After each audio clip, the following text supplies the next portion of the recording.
We're now joined by the head coach of the University of San Francisco, Anton Golden, student-athlete Zane Meeks, and Jamari Bouye. Again, we'll start with questions for these student-athletes. Please raise your hand, and we'll get you a microphone. Please state your name and affiliation before you ask your question. We'll open things up with an opening statement from Coach Golden. Heck of a game. You know, awfully disappointing that we fell a little short. But you know, I think we were down 8 points with 1:45 to go in regulation, and what's made us good all year showed up in that time. You know, our guys stayed the course, stayed gritty, got tough, found a way to get that thing to overtime. And I'm just incredibly proud of our team. I think, you know, this group made history this year. First time in 40 years. Best team at USF in 40 years. First time making the tournament in 25. And obviously we fell a little short tonight, but I told our guys in the locker room they should be incredibly proud. It was a heck of a run. They did something that a lot of other people couldn't do. And, you know, this was a special group, and it's going to be tough to not be able to coach these guys, this team anymore. With that, let's get questions for the student-athletes. You can please raise your hand, and we'll get a microphone to you. I know we have those that are joining us on Zoom as well. Those of you on Zoom, please hit the raise hand function if you have a question to ask, and we'll try to get you lined up as well. Questions for the student-athletes? Over here. Kellen King, Insider Institute. Jamar, you've played in a lot of big games in your career, but tonight on the biggest stage you had one of the best games of your career. What was that like for you? I just think knowing that this could be my last game, just wanted to leave it all out there, and that's what I tried to do. I didn't make many shots in the first half, I don't think, but as it got down to the end in crunch time and overtime, I just didn't want to leave any regrets out there, and so that's basically how I played. Next question for the student-athletes, right over here. Go ahead. Zane, could you just talk about what Jamari meant to this team and what you think his USF legacy will be? I mean, his legacy is going to be as good as anyone else's. I mean, you know, we obviously haven't been in the tournament however long, and he basically put us on his back and brought us here. I mean, he's been incredible all year, not only on the court but as a leader. I mean, one of the best guys I've ever been around. My third year of college basketball, he's one of my favorite dudes. You know, just great teammate, great guy. I don't have enough to say about him. Next question for the student-athletes, please. Over here. Thank you. Zane, you kind of got the offense going when secondary scoring was tough to come by. When you picked up that third foul, do you feel like you kind of switched the momentum a bit? Because you guys you and Julian had gotten on a really good run before that. I don't know if I switched the momentum. It was just, you know, one of those kind of bang-bang plays. I saw where the ball was going, and, you know, I was just trying to be aggressive and get to it, and unfortunately they called a foul. Next question for the student-athletes, please. Go ahead. Name and affiliation, please. Derek Harper, IUPUI Sports Capital Journalism.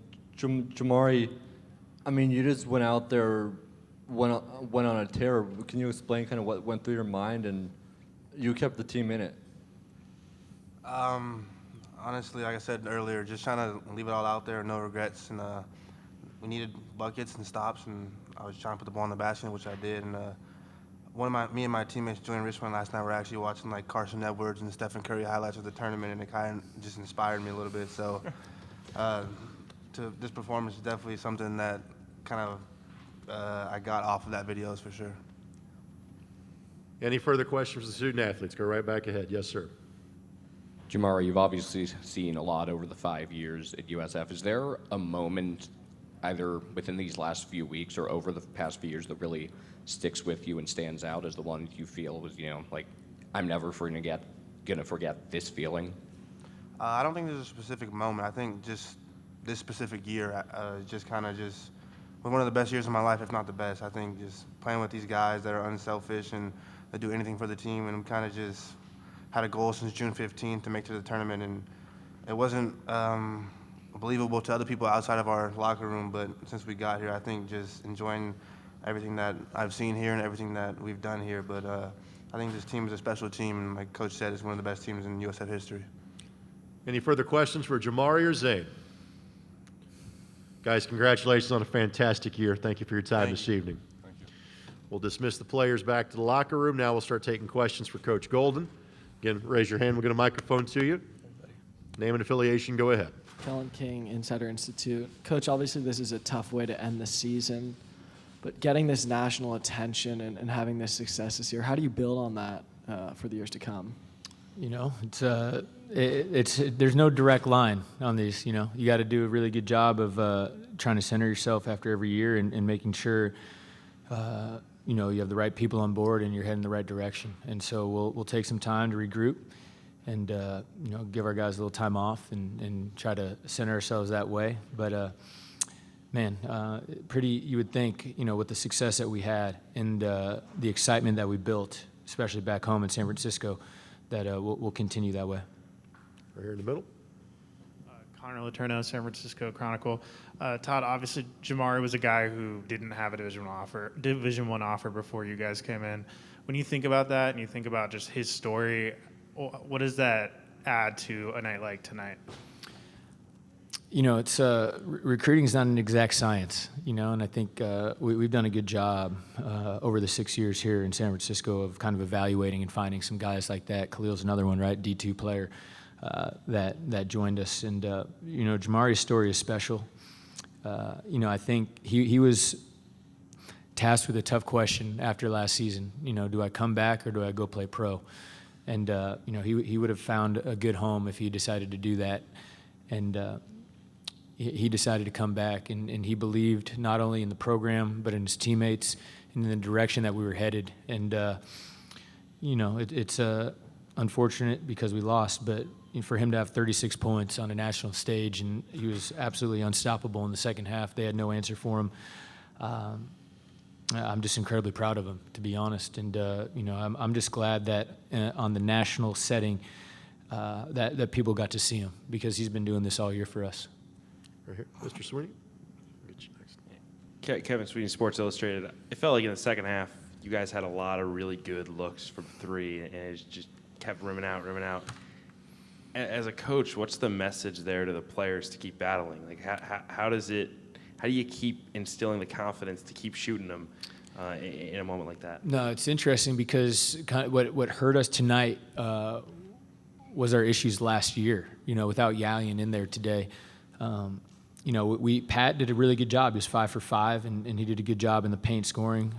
But we just, you know, Yalian's a guy that scores 15 and generally all in the paint, and he's a guy that can settle us when we're not shooting well, because we can get the ball inside and score that way and kind of give us some more confidence tonight. We let it fly. You know, I thought we got some really, really good looks, especially in the second half.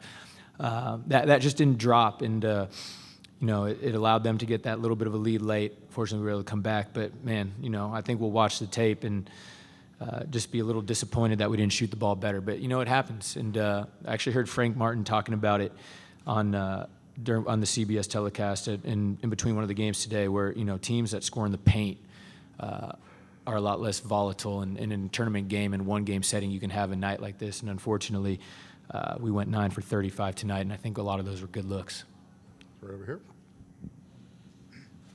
Gary Graves, Associated Press. Was there anything with Murray State, maybe, you know, like the second or third scores that kind of caught you all off guard down the stretch?